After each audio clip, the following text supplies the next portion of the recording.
Right. I mean, I'm not for now. Madam Nas, I'm a chili be the Tuliampo or Batampanas and so or the chair. Na Basabishia and Hanamine and the Funa. Busiana Mistress over the Madianisa was a video and a wash video no one share. Now, Miss Ramos and best subscribing now. I'm bringing a video to so much as I was a copy. Na abusia ndenso ya ba nti akese pa nkoma me papa Mr. Klaus me mama Diamond mama mi chia ba bibia wo bia enu no aka nyina mi chia bibia do bibia se mama hwe mama subscribe na mama share me do bibia se na nanom nti omani mi kire abusia ne enuanu nyina enenso ya ba ya abusia enua Twini Jonas nensem ne bi na still yeguso a ye kire mu ede ama enuanu ne adofo na ayana mpese wiya na ma link full video no ni breaking no kakra punchlines na ewo mu no na anuanum bi atiase yie se na ebe ya enye ohaw bebre obi wo no bo se o the pressure otete nsem na bo se pressure bi aba no so a ebi atoye nyina da ebi atoye nti ye wo ho experience de me nada ye wo bebre a ntira ya na ni ayemi ana kano one take it time so to say obekwa kwa je busia bi ebe end up one hwa obekwa je anase one take it time obekwa kwa je obeye adie bi ebe effective nua bi a ohwe akirama wo Ghana no obeti no na oko end up with prison so to say according to senior yenua Twini Jonas ekire didi free aban bus free mpacho medical katram sa aban bus no enye free te senior onoka no so te say medical katro mamen clear ade bi na montia se ye miye Ghana ni wode tie ni yo miye Ghana ni se yempeni foto tu nyoma yi a wo hu se mpeni foto tu nyoma yi a wo say medical katram say sabe kafra sabe ye president Nana Akufo-Addo Britain otna Britain oko school South Asia ebia so ba Ghana be ye bibi kakra de enyine nim se Nana Addo de even e brofo kra no nye ye nyina na ye ti ase South Asia na che se Britain ena ye tete ntin na kasa no ena madika katram se Nana Addo president of Ghana oni ho a ne vice president ena e wo ena hwe the whole Ghana so vice president ni ho speaker of parliament onu na hwe the whole Ghana so what you say ono enti se afi mpenifo na kan nyina no mo MPs no mo na ye lawyers ministers no mo na ye lawyers ebi ye professors ebi ye lectures bebre so what you say enti se Twini Jonas di wo matama mimi ni mo mra ense wo mo omo ni mo mra dada ba nti ohono mimi ni Twini Jonas nti madika katam se Twini Jonas nsem na okaka ni nyina no 30% eye no kre 30% eye no kre 70% na aka no mini a one take time udi akira obe end up jail direct me nada nti wo ho a ento pressure bi amfa ma ho what I say ento pressure ma ho uye mini a me katro direct men pray iPhone say we need 1,000 our account mu we need 2,000 we need 500 credit our account ma men dwene iPhone nti ento pressure emfa ma ho ye nia wo hu beto so what I said Twini Jonas say enyo no ni sika na odi akọ USA o so no Bruni bi na ba be fa ne de nakọ nti eno so ye nya personal attack misra mu bebre enuanom ba me pese me clear ensem bi net ase didi free abamba si free so cha say oho na me pese me clear na wo ho a one top pressure bi amfanya den ama ho na wan kwakonya program so cha say because bia na kwakoji no na wunua bi akwakoye guarantor e di amount so cha say because you see didi free abamba si free bibia ye free charge phone free yewe free internet free me betiro mu neti enioma biase ansa adekodia na ye free no Uwo Ghana Nana Akufo-Addo say oye free education o say eye 419 but the free e wo broni krom ne ene wagye atum koli meboa enti me kire wo na ti yemia Teni Jonas enti na me say nensam na 30% ye no krai 70% ni nyina no krai bi anim me kire mo Nana Akufo-Addo oye president wo Ghana me ye Ghana ni ena mpenifo na toto ne oma yie nti wo de ye ba be ye Ghana and America nti Ghana sesi an Ghana ya America so cha say nti ye mpenifo toto ne oma yie system no eye adwuma 24/7 sese ne a ye nia Teni Jonas say kana no e wo Ghana sesi a ena me sesi a mi nya adwuma tie ni yo mi nya adwuma nti Nanado me papa no nti Nanado ama me card enini aban na ama me card abaya ma me card so what I say because me nya adwuma me jobless nti abaya ma me card enini okay fine me card no enini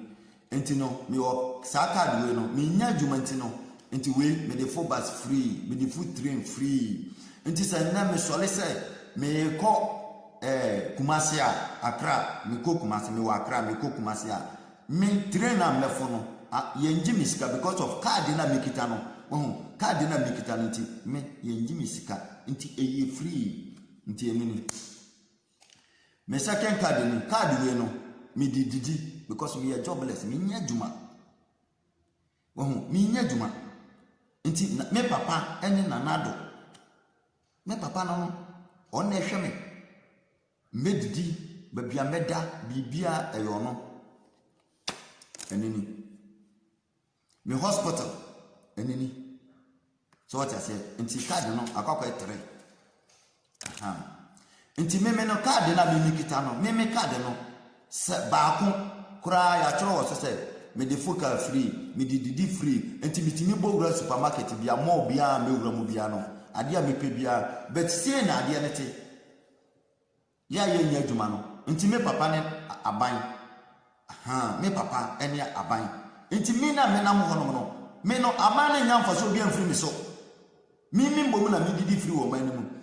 nti da moto kura betwi me no me meto fom no ena one thing system no ye adwuma 24/7 na me nua na ka ye no kra system no se o tia se moto kura twi na wo to fom a insurance wo moto no ye betua de ma but kan hu ni se moto twi na wo se wo to fom a ye tua $100,000 okra na ya ban de pacha enya wo de what you say ya ban na de enya wo de because o papa na no on na hwe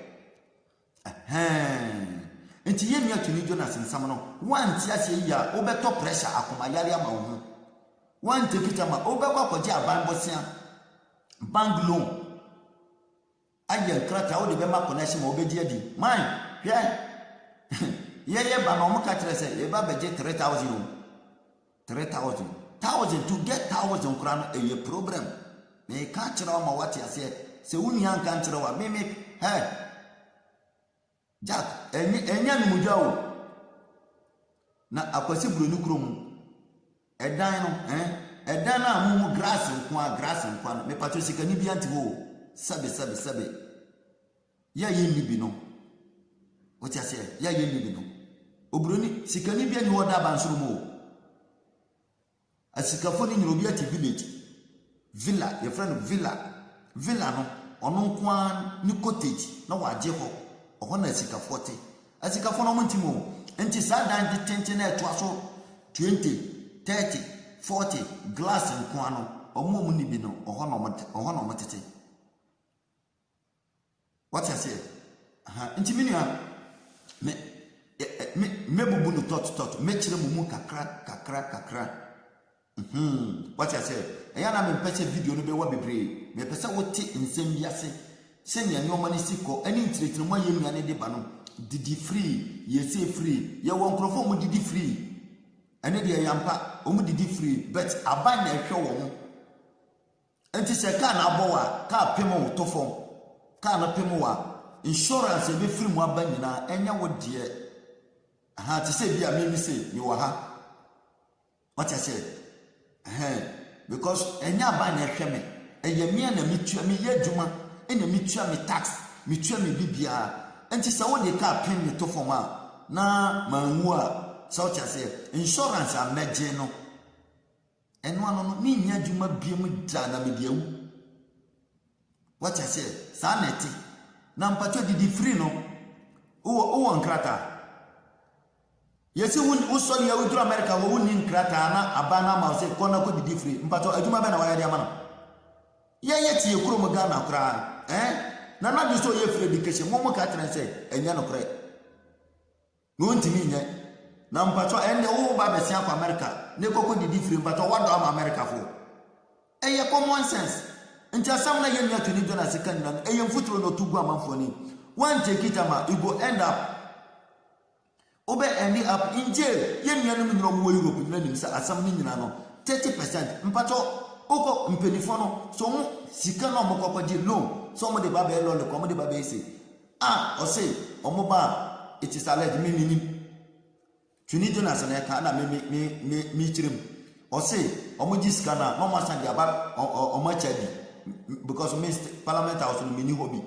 enti mi minim say omoji ampa omoche bia na so mo ye ne say mi minim enti alert say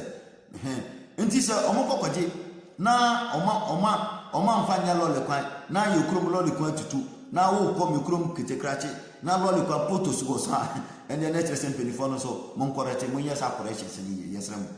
madam ma yesram so tia say 21st century na asofo no so asaje o man na boso eno so yesram ene de nti eno no monitwin ohon de monitwin Jonas asem no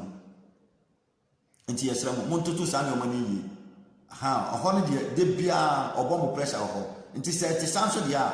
madawoma munja sa why yesram pa yesram Ghana mpeni for yesram nti abusia menka sa bebre me link video na to na hwe kakra ne hu yenia didi free yese mpacho question mark da ho ene na wo sa wodwene ho ansa question mark e da ho because na na do say you free education na wo say you for one idea ene kan hu sem pato America no wo so wonya adwuma bia mo ye nti didi free sa na enye easy sa because dangerous citizens no konko didi enje bia ni free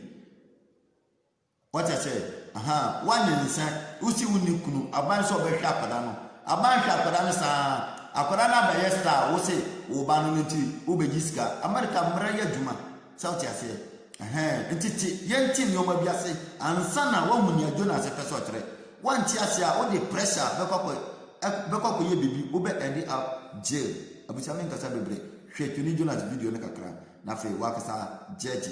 so what Asia no da wase pia na mo enshiro bibia no ko bibia mo na obi adwene mu da mo nyina se abusa